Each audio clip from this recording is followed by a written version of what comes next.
Samuel et Élise s'aimaient sincèrement. Ils n'étaient pas riches, mais ils étaient heureux. Ils vivaient dans un petit appartement modeste, partageaient les mêmes rêves, les mêmes projets. Samuel travaillait dur. Il n'avait pas un grand diplôme, mais il avait la volonté. Chaque matin, il partait tôt avec un seul objectif, offrir une vie meilleure à sa femme. Élise, au début, l'admirait. « Je crois en toi », lui disait-elle. « Un jour, tu réussiras. » Et Samuel y croyait aussi. La chute. Un jour, tout bascula. L'entreprise où Samuel travaillait ferma brutalement. Du jour au lendemain, il se retrouva sans emploi. Au début, Élise resta calme. « Ce n'est qu'une période difficile », disait-elle. Mais les semaines passaient, puis les mois. Les factures s'accumulaient, les dettes aussi. Samuel cherchait partout. Il essuyait refus après refus. Chaque non le blessait un peu plus. Et Élise changeait. Quand le mépris remplace l'amour, les mots doux disparurent. Les sourires aussi. Tu ne fais jamais assez. Les autres hommes réussissent. Pourquoi pas toi? J'en ai marre de cette vie. Samuel se taisait. Il avait honte. Mais il n'avait pas abandonné. Un soir, Élise lança une phrase qui le brisa. « Je n'ai pas épousé un raté. » Ces mots résonnèrent longtemps dans son cœur. L'abandon. Quelques jours plus tard, Élise fit sa valise. « Je ne peux plus vivre comme ça, » dit-elle froidement.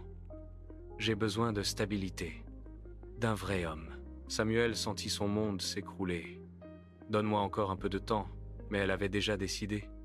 Elle partit sans se retourner, sans regarder l'homme qu'il aimait encore. Ce jour-là, Samuel perdit. Sa femme, sa maison, et presque sa dignité. La solitude et la renaissance, Samuel toucha le fond. Il dormit parfois chez des amis, parfois seul, dans le silence. Mais une chose restait intacte, son courage. Il refusa de devenir aimé. Il accepta des petits boulots. Il apprit. Il échoua. Il recommença. Pendant des années, personne ne parlait de lui. Personne ne l'applaudissait. Mais il avançait. Le succès silencieux. 5 ans plus tard, Samuel n'était plus le même homme. Il avait créé sa propre entreprise. Petite au début, puis grande, très grande. Il était devenu un homme respecté, stable, accompli. Mais surtout, humble. Il avait appris que la vie pouvait tout prendre, sauf la persévérance. La rencontre inattendue. Un jour, dans un restaurant chic, Samuel aperçut un visage familier. Élise. Elle était bien habillée, mais son regard était fatigué. La vie ne lui avait pas souri comme elle l'espérait. Elle le reconnut immédiatement. « Samuel, c'est toi ?» Elle n'en croyait pas ses yeux. « Oui », répondit-il calmement. Elle apprit la vérité. Son succès, sa réussite, ses yeux brillèrent. « Je suis tellement fier de toi. » Mais Samuel n'éprouvait ni colère, ni joie, juste de la paix, le regret. Élise tenta de se rapprocher. « J'ai fait une erreur.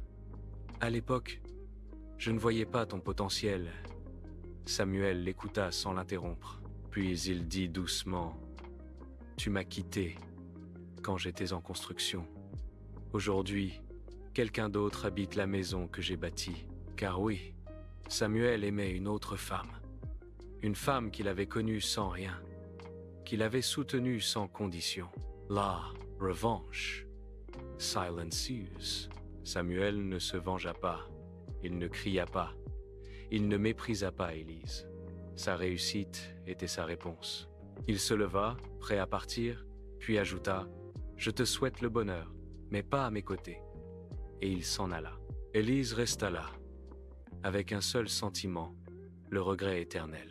Les choses de vie appliquées dans la vraie vie. 1. Ne méprise jamais quelqu'un au début de son chemin. Tu ne sais pas jusqu'où cette personne peut aller. 2. L'amour véritable se révèle dans les moments difficiles, pas quand tout va bien.